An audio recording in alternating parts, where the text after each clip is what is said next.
अस्सलाम वालेकुम स्टूडेंट्स, मैं हूं आपका टीचर ज़ुबैर। स्टार्ट करते हैं अपना आज का लेसन। आज हम करने जा रहे हैं एक्सरसाइज 9B का क्वेश्चन नंबर 7। तो क्वेश्चन नंबर 7 मैं रीड कर लेता हूं।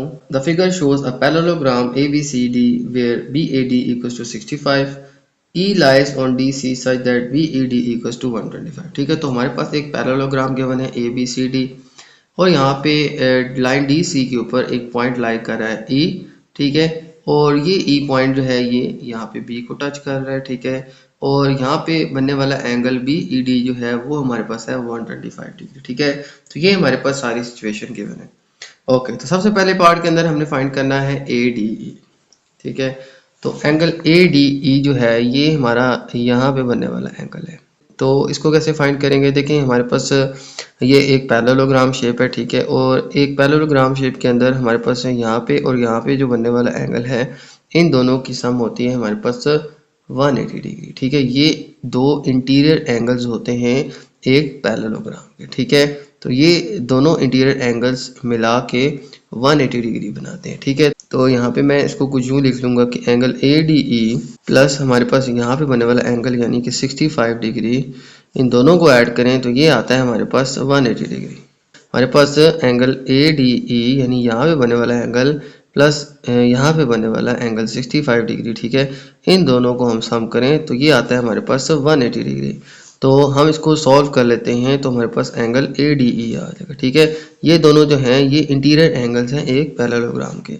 तो आ जाएगा हमारे पास एंगल ADE और ये प्लस 65 जो है ये इक्वल टू की राइट साइड पे जाके माइनस हो जाएगा। ठीक है, ये प्लस 65 है, ये माइनस 65 डिग्री हो जाएगा। ठीक है, तो इन दोनों को सब्ट्रैक्ट करेंगे तो हमारे पास जो है आंसर आ जाएगा 115 डिग्री। ठीक है, तो एंगल ADE जो है ये हमारे पास आ जाएगा 115 डिग्री। तो इस तरह से स्टूडेंट हमारे पास ये जो एंगल है ये आ जाएगा 115 डिग्री। ओके, अब चलते हैं सेकंड पार्ट की तरफ। ओके, तो सेकंड पार्ट के अंदर हमने फाइंड करना है एंगल CBE। तो एंगल CBE हमारे पास CBE यहाँ पे बनने वाला एंगल है। ठीक है, ये अब हमने फाइंड करना है। तो ये कैसे फाइंड करेंगे? देखें, यहाँ पे हमारे पास ये एक ट्रायंगल शेप बन रही है। ठीक है, और अगर देखें तो ये एक कंप्लीट जो है ये एक पैरेललोग्राम है और पैरेललोग्राम के ये जो ऑपोजिट एंगल्स होते हैं, ठीक है, ये आपस में इक्वल होते हैं। ये 65 है तो हमारे पास ये भी 65 होगा। ठीक है, तो इसी तरह से यहाँ पे इस कॉर्नर पे बनने वाला एंगल हमारे पास इस कॉर्नर पे बनने वाले एंगल के इक्वल होगा। तो ये दो एंगल्स तो हमें पता चल गए। इसको मैं लिख भी लेता हूँ कि एंगल BCE जो है, एंगल BCE जो है ये हमारे पास कितना आ जाएगा 65 डिग्री। ठीक है, तो ये हमारे पास एक एंगल तो आ गया। इसके बाद देखें तो अब हमने फाइंड करना है ये एंगल। तो अगर आप देखें तो हमारे पास से ये एक ट्रायंगल बन रही है BCE ये एक ट्रायंगल बन रही है और इसके साथ यहाँ पे बनने वाला जो बाहर एंगल है ये इसका एक्सटीरियर एंगल कहलाएगा। ठीक है, तो इस तरह से एक ट्रायंगल के साथ यूं बनने वाला एंगल, ठीक है, इसकी बेस के साथ जो बनने वाला एंगल है ये एक एक्सटीरियर एंगल है और ये बराबर होता है हमारे पास ऑपोजिट इंटीरियर एंगल्स के, जो कि इसके ऑपोजिट हैं। ठीक है, ये दोनों एंगल जो हैं इन दोनों का सम हमारे पास आएगा 125 डिग्री। तो sum of interior angle equals to exterior angle. तो ये एक्सटीरियर एंगल जो होता है ट्रायंगल के बाहर ये बराबर होता है सम ऑफ इंटीरियर एंगल्स के। ठीक है, तो इसको मैं कुछ यहाँ पे यूँ लिख लूँगा कि एंगल CBE, ठीक है, यानी कि CBE यहाँ पे बनने वाला एंगल प्लस इसमें कर दें हम 65 डिग्री। ठीक है, ये दोनों इंटीरियर एंगल्स प्लस करें तो हमारे पास ये एक्सटीरियर एंगल बनता है। ठीक है, ये एक ट्रायंगल है, ये दो इंटीरियर हैं और ये इसका एक्सटीरियर एंगल है। तो ये एक्सटीरियर एंगल 125 इक्वल होगा इसके ऑपोजिट इंटीरियर एंगल्स के सम के, यानी कि यहाँ पे हमने फाइंड करना है CBE, इसमें प्लस कर दें हम 65 यानी ये प्लस ये, तो हमारे पास एक्सटीरियर एंगल आएगा 125 डिग्री। ठीक है, तो ये दो इंटीरियर एंगल्स हैं, इनका सम बराबर आता है हमारे पास इस एक्सटीरियर एंगल के। ठीक है, तो अब इस इक्वेशन को सॉल्व करेंगे तो हमारे पास आंसर आ जाएगा। तो CBE equals to 125 minus 65 degree. ठीक है, तो इस तरह से हम 125 में से 65 माइनस कर देंगे तो हमारे पास आ जाएगा 60 डिग्री। ठीक है, तो ये आ जाएगा स्टूडेंट हमारे पास एंगल CBE। तो यहाँ पे बनने वाला एंगल जो है ये हमारे पास आ जाएगा 60 डिग्री। ठीक है, तो यही स्टूडेंट हमने इस क्वेश्चन के अंदर फाइंड करना था। ठीक है, ओके, तो ये था स्टूडेंट हमारा क्वेश्चन नंबर 7। अब चलते हैं नेक्स्ट क्वेश्चन की तरफ। ओके, तो चलते हैं नेक्स्ट क्वेश्चन, क्वेश्चन 8 की तरफ। और क्वेश्चन नंबर 8 मैं रीड कर लेता हूँ।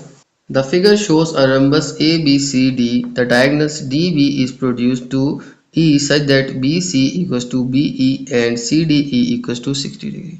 तो हमारे पास एक रंबस शेप गिवन है, ठीक है, जिसकी चारों साइड्स इक्वल होती हैं, ठीक है, और ये इसकी चारों साइड्स आपस में पैरेलल भी हैं। तो ये हमारे पास एक रंबस शेप है। ठीक है, तो यहाँ पे इसका एक हमने डायगोनल ड्रॉ किया और इस डायगोनल को एक्सटेंड करके हम पॉइंट ई तक ले गए। ठीक है, तो ये हमारे पास जो है कुछ यूं शेप बनेगी और फिर इस सी ई को भी हमने ज्वाइन कर दिया। ठीक है, तो यहाँ पे एक रंबस है और ये इसका डायगोनल हमने ड्रॉ कर लिया। और इसमें देखें यहाँ पे बताया गया है कि बी डी जो है, यानी यहाँ से यहाँ तक जो फासला है वो यहाँ से यहाँ तक फासले के इक्वल है। ठीक है, यानी कि B D equals to B E, ये भी हमें क्वेश्चन के अंदर गिवन है। ठीक है, तो फिर सी डी ई जो है, यानी यहाँ पे बनने वाला एंगल, ये हमारे पास है 46 डिग्री। ठीक है, ओके, तो अब हमने क्या फाइंड करना है? सबसे पहले हमने फाइंड करना है एंगल बी ए डी। तो बी ए डी हमारे पास बनता है यहाँ पे बी ए डी। ठीक है, तो यहाँ पे बनने वाला एंगल अब हमने फाइंड करना है। ठीक है, तो अगर आप देखें तो ये एक रंबस शेप है। रंबस शेप जो है इसकी सारी साइड्स इक्वल होती हैं और पैरेलल भी होती हैं। अब हम रंबस का यहाँ पे डायगोनल ड्रॉ करते हैं, तो हमारे पास ये जो यहाँ पे बनने वाला कंप्लीट एंगल है, ये दो हिस्सों में स्प्लिट हो जाता है। ठीक है, यानी कि ये अगर 46 है तो इसकी दूसरी तरफ भी हमारे पास 46 ही होगा। ठीक है, तो यहाँ पे भी हमारे पास क्या होगा? 46 ही होगा। ठीक है, क्योंकि रंबस जो है ये इसकी सारी साइड्स इक्वल होती हैं। जब भी डायगोनल ड्रॉ करते हैं तो ये इन एंगल्स को हाफ पार्ट में डिवाइड कर लेते हैं, यानी 46 इधर और 46 इधर। तो इसका मतलब ये है कि ये 46 है तो ये भी 46 होगा। इसी तरह से यहाँ पे भी 46 होगा और यहाँ पे भी 46 होगा, यानी ये भी 46 होगा और ये भी 46 होगा। ठीक है, तो ये आपने बात याद रखनी है। ठीक है, क्योंकि ये एक रंबस शेप है, सारी साइड इसकी इक्वल है। ओके, इसके बाद देखें तो अब हमने फाइंड करना है एंगल बी ए डी, यानी यहाँ पे बने वाला एंगल। तो देखें ये एक ट्रायंगल है, इसके दो एंगल्स तो हमें पता चल गए, थर्ड वन हम बड़ी इजीली फाइंड कर लेंगे। ठीक है, तो ये कैसे आ जाएगा? ये देखें ए बी डी, इस ट्रायंगल की बात करते हैं, इसमें दो एंगल्स हमें पता है 46 46, तो हम थर्ड वन बड़े इजीली फाइंड कर सकते हैं। ठीक है, कैसे कि sum of angles of triangle equals to 180 degree. तो sum of angles of triangle, तो ये फार्मूला हम यूज़ करेंगे, इक्वल्स टू 180 डिग्री। तो अब ये एक ट्रायंगल है, इसके एंगल्स का सम, सबसे पहले तो हमारे पास बी ए डी आ जाएगा, यहाँ पे बनने वाला एंगल जो हमने फाइंड करना है। तो बी ए डी प्लस इसमें हम सेकंड एंगल है 46, थर्ड एंगल है 46, तो 46 प्लस 46। ठीक है, तो B A D plus 46 plus 46, यानी ये एंगल प्लस ये एंगल प्लस ये एंगल, ये ट्रायंगल की तीनों एंगल्स को हम सम करें तो ये आता है हमारे पास 180 डिग्री। ठीक है, तो ये हमारे पास फॉर्मूला है कि sum of angles of triangle equals to 180 degree. Okay, अब देखें तो हमने बी ए डी फाइंड करना है। तो बी ए डी, तो एंगल बी ए डी आ जाएगा 180 डिग्री, माइनस कर देंगे हम 46 एंड 46, ये दोनों यहाँ पे ऐड हो रहे हैं, इक्वल्स टू की राइट साइड पे जाके ये सब्ट्रैक्ट हो जाएंगे, 46 डिग्री माइनस 46 डिग्री। ठीक है, तो ये हम 46 46 इसमें से सब्ट्रैक्ट कर लेंगे। ठीक है, तो एंगल बी ए डी आ जाएगा हमारे पास, तो 46 46 सब्ट्रैक्ट करेंगे हम 180 डिग्री से, तो आ जाएगा हमारे पास 88 डिग्री। तो एंगल बी ए डी आ जाएगा स्टूडेंट हमारे पास 88 डिग्री। ठीक है, तो ये था इसका फर्स्ट पार्ट। अब चलते हैं इसके सेकंड पार्ट की तरफ। ओके, तो सेकंड पार्ट के अंदर हमने अब फाइंड करना है एंगल बी सी ई। तो एंगल बी सी और ई हमने फाइंड करना है। ओके, तो बी सी ई एंगल हमारे पास कौन सा बन रहा है? बी सी एंड ई। तो अब यहाँ पे बनने वाला एंगल हमने फाइंड करना है। तो अब हमने B C E angle find करना है। तो बी सी ई यहाँ पे बनने वाला एंगल अब हमने फाइंड करना है। तो इस एंगल की बात करें तो ये इस ट्रायंगल के अंदर मौजूद है, बी सी ई ट्रायंगल के अंदर। ठीक है, तो इस ट्रायंगल के अंदर हमारे पास ये एंगल हमने फाइंड करना है। तो अगर आप देखें तो यहाँ पे ये मार्क्स जो हैं ये बता रहे हैं कि ये वाली साइड जो है इस ट्रायंगल की वो इसके इक्वल है। यानी ये साइड बी सी इक्वल है बी ई के। तो ये एक आइसोसेलेस ट्रायंगल है, ठीक है। तो यहाँ पे इस ट्रायंगल के ये एंगल और ये एंगल, ये दोनों ही हमारे पास इक्वल एंगल्स, ठीक है। ये साइड यानी बी सी और बी ई आपस में इक्वल है, ठीक है। ये मार्क जो है ये बता रहे हैं कि ये आपस में इक्वल है। अगर ये दो साइड इक्वल हैं तो ये दोनों एंगल भी इक्वल होंगे, ठीक है। थर्ड वन, यहाँ पे बनने वाला एंगल हमारे पास डिफरेंट होगा। तो इसका मतलब ये है कि ये एंगल और ये एंगल दोनों बराबर होंगे। हम ये सबसे पहले एंगल फाइंड कर लेते हैं, ठीक है, यहाँ पे बनने वाला एंगल।